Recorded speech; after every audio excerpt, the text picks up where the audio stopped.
I've always played outside. I liked heights, loved to climb, loved to jump off things. But ever since companies started publishing photos and videos of me doing that type of thing, of my adventures, I feel like there's a disconnect between who people think I am and who I seem to myself.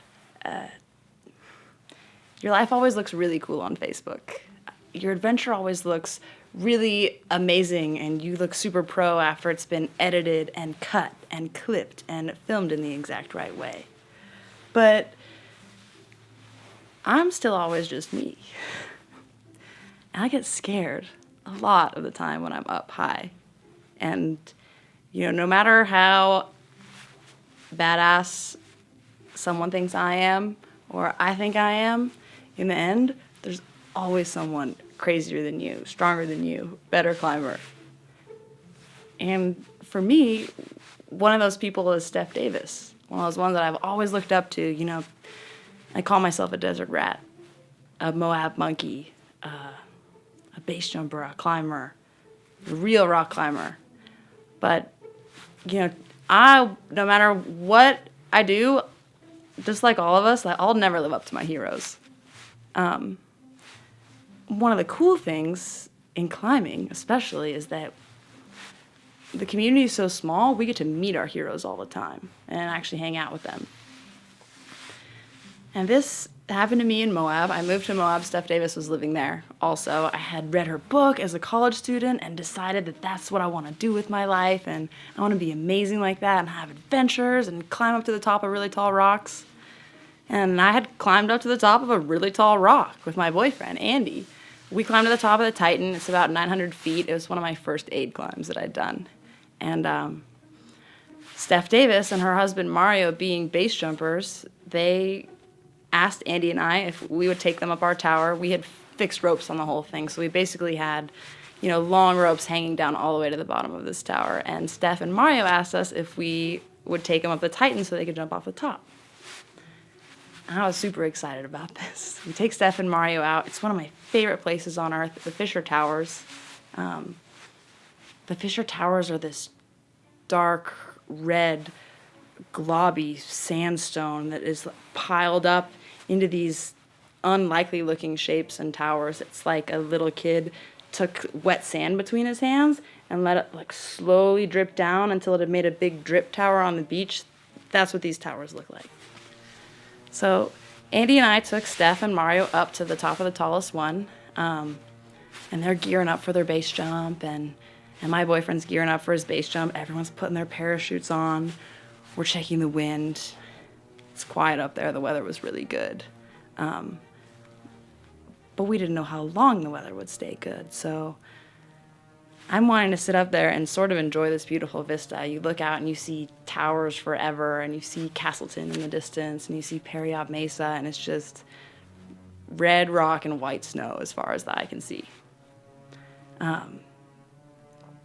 But Steph and Andy and Mario are sort of rushing to get off the top of this tower so that they can still do it while conditions are good. I'm about to head back down, and rappelling off a big tower is a little bit different than rappelling off any other climb. I guess physically it's the same, but I guess the difference is sort of that, it's easy to tell a story in your living room. Tell it to your mom, tell your dad. But if you get into a scary environment, if you get up on stage, you have the lights on you, you used to tell the same story, you start sweating. You can't find your words, things get really hard, your body clams up, the physical capacity that you had before is gone. So I'm getting ready to rappel this tower, and there's just one thing that I know I need my boyfriend to tell me before I go down. In several places, we've taken the rope, and it's not quite long enough to reach from anchor to anchor, so we have some ropes that have a knot basically tied in the middle. The ropes are tied together. And when you're climbing up a rope, it's not a problem because you have 2 points of attachment. They're called jugs. You have one up like this, and you kind of push one up, and you hang on, and you push the other one up, and you step in, and you push the other one up. And if you get to the knot, what happens is you just hang on your bottom ascender, and you take your top one, and you unclip it, and you clip it over the knot. And then you hang on that one and take your bottom ascender. It won't go through the knot, so you just take it off and put it over the knot. But when you're going down, you're only using one device. You have the rope coming down through your rappel device, your ATC, and it has to be a smooth line to run all the way through the ATC. So when you come to a knot, you have to get your ascenders back out in order to pass it. You have to hang on something and then pass your ATC, take your ATC off and pass the knot. I can barely explain this move, and I've been doing it for years now. And this was right in the beginning, right when I started climbing big towers. So I knew that I should be nervous about this moment, so I'm asking my boyfriend as he's on the top of this tower. But he's really excited about jumping with Steph and Mario, just like I was really excited about climbing with them. He wanted to do a super good job. He's super stoked to get off this edge. So he takes about 5 seconds to inadequately explain to me how to pass a knot. And I do okay on the first couple, but the third one is, it's a big double knot. It's protected with a hose. And on top of all that, it was about 5 pitches up the tower on this overhanging lip where I'm passing the knot. So I'm hanging out in free space about 500 feet across the ground, and I'm telling my story, and I'm on stage all of a sudden. It's so, just the physical motions got harder because my heart rate is elevated. I'm starting to sweat. I'm trying to pass this knot. I kept hanging on my jug, and I just could not get my ATC low enough to get underneath the knot. Normally I would take some shortcuts. I would slide some things around. I would use my hand on the top rope to use my body weight, but so high above the ground, swinging on the end of this rope, spinning on this rope, the spinning is the worst part. You're looking at the tower and you have your feet out and you're stable, right? But if you're on an overhang, you have nothing to put your feet on, so you're just hanging free in space, so the only thing you can control is your up and down ascent. This spin, once it starts, there's all you can do to stop the spin is hang on to the rope. So I'm hanging out here in the middle of nothing, wind in my face, cold, middle of winter, looking at the ground so many hundreds of feet below me. And I realized that no matter what I try, I cannot figure out how to pass this knot. Turns out that there was a few pieces of information that Andy could have given me that would have more adequately prepared me to pass this knot. But usually I could improvise those things. Sitting in space, swinging up in the air like that, my brain just shut down. I didn't think to take any of the gear out of my pack to try and use.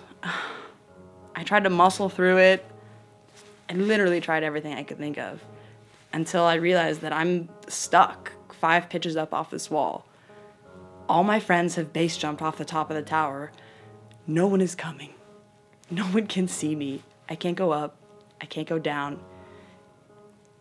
And I'm just sitting here getting more and more and more scared. The more I realize that I'm stuck, I'm just like, this is not happening. I thought there's no way out of this. I've taken my heroes on this climb, and they're gonna hike back to the car, wait a couple hours, and realize that Hayley had the easy job. We parachuted away. She was only supposed to rappel down. She's still not here. So I'm sitting there waiting for my friends to come up from the bottom and have to rescue me, which is not the biggest deal, but would have been one of the most embarrassing moments ever. So I'm sitting here and I'm kicking the sandstone at this point. I've given up even trying to pass the knot. And all of a sudden I hear, rope! And I'm like, what? Thank God! Steph Davis threw her rope down next to me. A second rope comes down from heaven or something. And Steph comes, zips in, totally changes the mood, smiling. I'm sitting there about to cry. And Steph's like, oh my gosh, it seemed like you were taking a little bit too long, so I thought I'd just throw an extra rope down. And I was like, oh my God, I'm so glad you were here because I totally had everything under control and I'm fine. So Steph saved me. My hero saved me on that climb. She came and she wrapped down to me, and we solved the problem by I switched onto her rope, and she'd rappelled down off her rope a little bit longer and got on my rope underneath the knot. So we were able to wrap the tower and get down to the bottom together. And, I had a pretty good moment of weakness there. That was like maybe one of the least badass I've ever been on a project, and in front of one of the people I am most impressed with. So,